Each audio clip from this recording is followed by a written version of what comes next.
The 17th Law. Keep others in suspended terror. Cultivate an air of unpredictability. Judgment. Humans are creatures of habit with an insatiable need to see familiarity in other people's actions. Your predictability gives them a sense of control. Turn the tables. Be deliberately unpredictable. Behavior that seems to have no consistency or purpose will keep them off balance, and they will wear themselves out trying to explain your moves.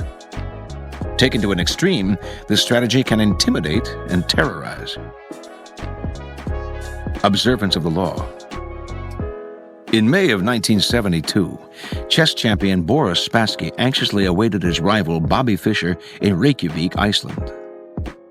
The two men had been scheduled to meet for the World Championship of Chess, but Fischer hadn't arrived on time, and the match was on hold. Fischer had problems with the size of the prize money, problems with the way the money was to be distributed, problems with the logistics of holding the match in Iceland. He might back out at any moment. Spassky tried to be patient. His Russian bosses felt that Fischer was humiliating him and told him to walk away. But Spassky wanted this match. He knew he could destroy Fischer, and nothing was going to spoil the greatest victory of his career. "So it seems that all our work may come to nothing," Spassky told a comrade. "But what can we do? It is Bobby's move. If he comes, we play. If he does not come, we do not play. A man who is willing to commit suicide has the initiative." Fischer finally arrived in Reykjavik, but the problems and the threat of cancellation continued. He disliked the hall where the match was to be fought. He criticized the lighting. He complained about the noise of the cameras. He even hated the chairs in which he and Spassky were to sit. Now the Soviet Union took the initiative and threatened to withdraw their man. The bluff apparently worked. After all the weeks of waiting, the endless and infuriating negotiations, Fischer agreed to play. Everyone was relieved, no one more than Spassky. But on the day of the official introductions, Fischer arrived very late. And on the day when the match of the century was to begin, he was late again. This time, however, the consequences would be dire. If he showed up too late, he would forfeit the first game. What was going on? Was he playing some sort of mind game? Or was Bobby Fischer perhaps afraid of Boris Spassky? It seemed to the assembled Grand Masters and to Spassky that this young kid from Brooklyn had a terrible case of the jitters. At 5:09, Fischer showed up exactly 1 minute before the match was to be canceled. The first game of a chess tournament is critical, since it sets the tone for the months to come. It is often a slow and quiet struggle, with the two players preparing themselves for the war and trying to read each other's strategies. This game was different. Fischer made a terrible move early on, perhaps the worst of his career. And when Spassky had him on the ropes, he seemed to give up. Yet Spassky knew that Fischer never gave up. Even when facing checkmate, he fought to the bitter end, wearing the opponent down. This time, though, he seemed resigned. Then suddenly, he broke out a bold move that put the room in a buzz. The move shocked Spassky, but he recovered and managed to win the game. But no one could figure out what Fischer was up to. Had he lost deliberately? Or was he rattled, unsettled, even, as some thought, insane? After his defeat in the first game, Fischer complained all the more loudly about the room, the cameras, and everything else. He also failed to show up on time for the second game. This time the organizers had had enough. He was given a forfeit. Now he was down 2 games to none, a position from which no one had ever come back to win a chess championship. Fischer was clearly unhinged. Yet in the third game, as all those who witnessed it remembered, he had a ferocious look in his eye, a look that clearly bothered Spassky. And despite the hole he had dug for himself, he seemed supremely confident. He did make what appeared to be another blunder, as he had in the first game. But his cocky air made Spassky smell a trap. Yet despite the Russian suspicions, he couldn't figure out the trap. And before he knew it, Fischer had checkmated him. In fact, Fischer's unorthodox tactics had completely unnerved his opponent. At the end of the game, Fisher leaped up and rushed out, yelling to his confederates as he smashed a fist into his palm, "I'm crushing him with brute force." In the next games, Fisher pulled moves that no one had seen from him before, moves that were not his style. Now Spassky started to make blunders. After losing the 6th game, he started to cry. One grandmaster said, "After this, Spassky's got to ask himself if it's safe to go back to Russia." After the 8th game, Spassky decided he knew what was happening. Bobby Fischer was hypnotizing him. He decided not to look Fischer in the eye. He lost anyway. After the 14th game, he called a staff conference and announced, "An attempt is being made to control my mind." He wondered whether the orange juice they drank at the chess table could have been drugged. Maybe chemicals were being blown into the air. Finally, Spassky went public, accusing the Fischer team of putting something in the chairs that was altering Spassky's mind. The KGB went on alert. Boris Spassky was embarrassing the Soviet Union. The chairs were taken apart and x-rayed. A chemist found nothing unusual in them. The only things anyone found anywhere, in fact, were 2 dead flies in a lighting fixture. Spassky began to complain of hallucinations. He tried to keep playing, but his mind was unraveling. He couldn't go on. On September 2nd, he resigned. Although still relatively young, he never recovered from this defeat. Interpretation. In previous games between Fischer and Spassky, Fischer had not fared well. Spassky had an uncanny ability to read his opponent's strategy and use it against him. Adaptable and patient, he would build attacks that would defeat not in 7 moves, but in 70. He defeated Fischer every time they played because he saw much further ahead, and because he was a brilliant psychologist who never lost control. One master said, "He doesn't just look for the best move. He looks for the move that will disturb the man he is playing." Fischer, however, finally understood that this was one of the keys to Spassky's success. He played on your predictability, defeated you at your own game. Everything Fischer did for the championship match was an attempt to put the initiative on his side and to keep Spassky off balance. Clearly, the endless waiting had an effect on Spassky's psyche. Most powerful of all, though, were Fischer's deliberate blunders and his appearance of having no clear strategy. In fact, he was doing everything he could to scramble his old patterns, even if it meant losing the first match and forfeiting the second. Spassky was known for his sang-froid and level-headedness. But for the first time in his life, he couldn't figure out his opponent. He slowly melted down, until at the end, he was the one who seemed insane. Chess contains the concentrated essence of life. First, because to win you have to be supremely patient and far-seeing. And second, because the game is built on patterns, whole sequences of moves that have been played before and will be played again with slight alterations in any one match. Your opponent analyzes the patterns you are playing and uses them to try to foresee your moves. Allowing him nothing predictable to base his strategy on gives you a big advantage. In chess, as in life, when people cannot figure out what you're doing, they are kept in a state of terror, waiting, uncertain, confused. As Jean de la Bruyère said, life at court is a serious, melancholy game of chess, which requires us to draw up our pieces and batteries, form a plan, pursue it, parry that of our adversary. Sometimes, however, it is better to take risks and play the most capricious, unpredictable move. Keys to power. Nothing is more terrifying than the sudden and unpredictable.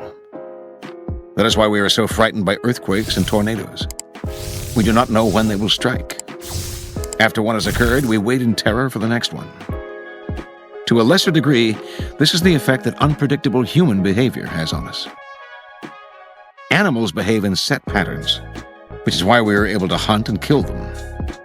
Only man has the capacity to consciously alter his behavior, to improvise and overcome the weight of routine and habit.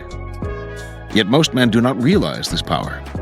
They prefer the comforts of routine, of giving in to the animal nature that has them repeating the same compulsive actions time and time again.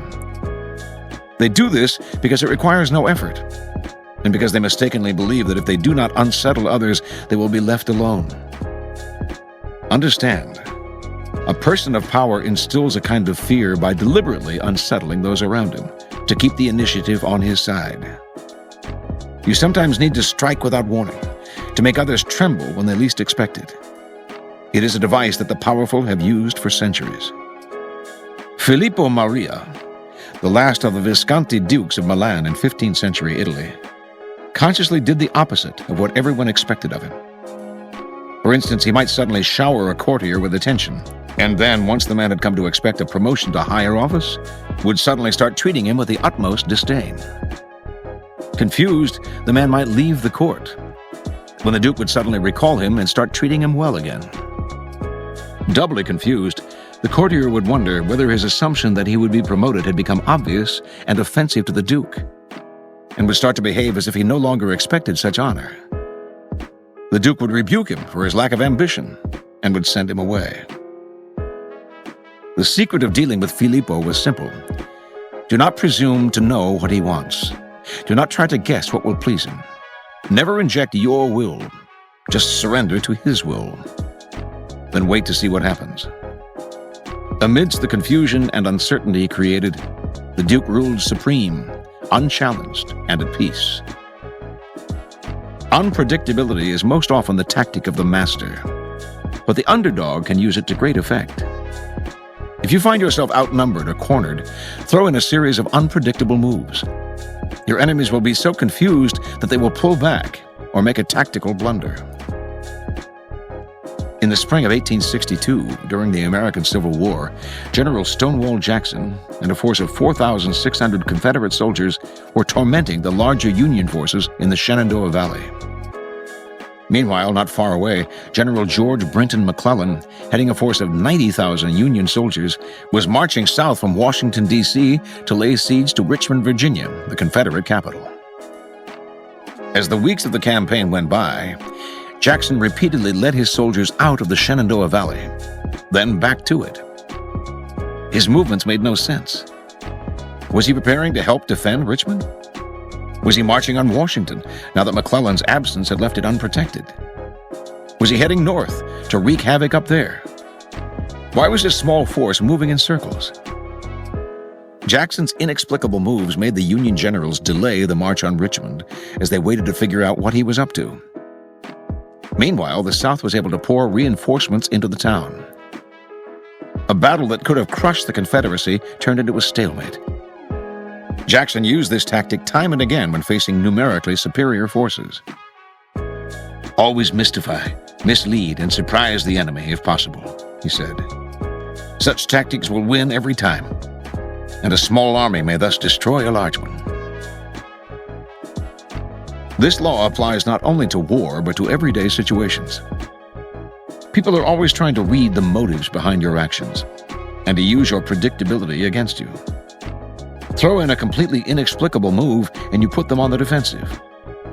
Because they don't understand you, they are unnerved, and in such a state you can easily intimidate them. Pablo Picasso once remarked, "The best calculation is the absence of calculation." Once you have attained a certain level of recognition, others generally figure that when you do something, it's for an intelligent reason. So it's really foolish to plot out your movements too carefully in advance. You're better off acting capriciously. For a while, Picasso worked with the art dealer Paul Rosenberg. At first, he allowed him a fair amount of latitude in handling his paintings. Then one day, for no apparent reason, he told the man he would no longer give him any work to sell. As Picasso explained, Rosenberg would spend the next 48 hours trying to figure out why. Was I reserving things for some other dealer?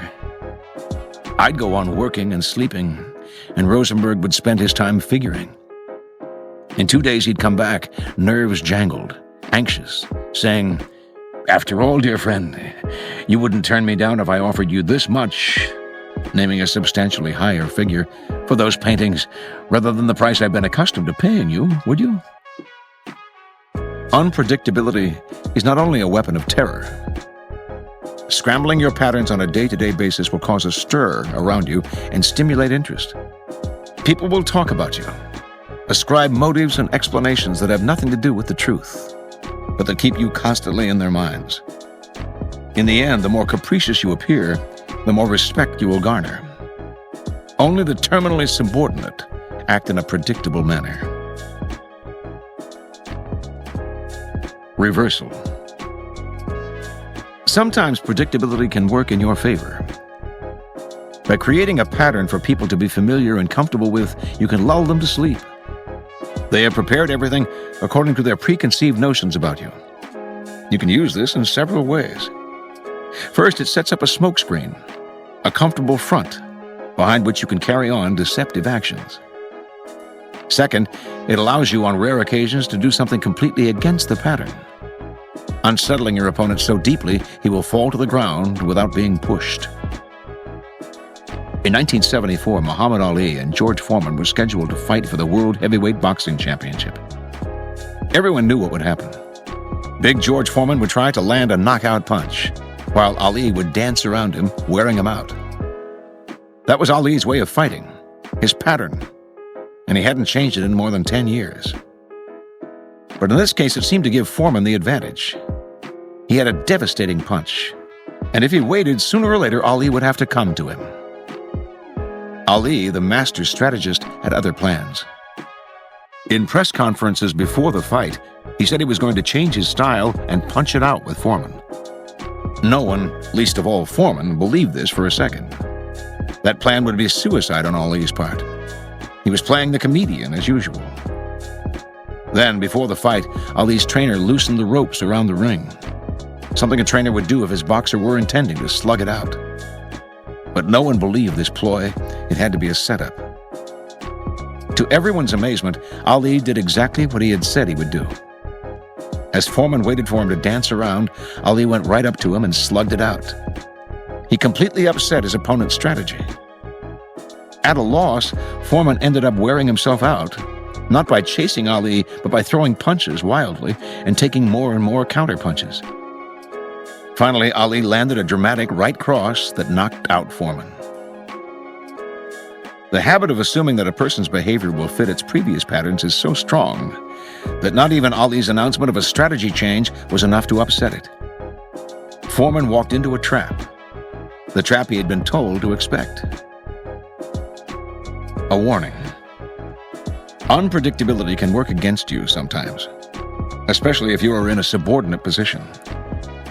There are times when it is better to let people feel comfortable and settled around you than to disturb them. Too much unpredictability will be seen as a sign of indecisiveness, or even of some more serious psychic problem. Patterns are powerful, and you can terrify people by disrupting them. Such power should only be used judiciously.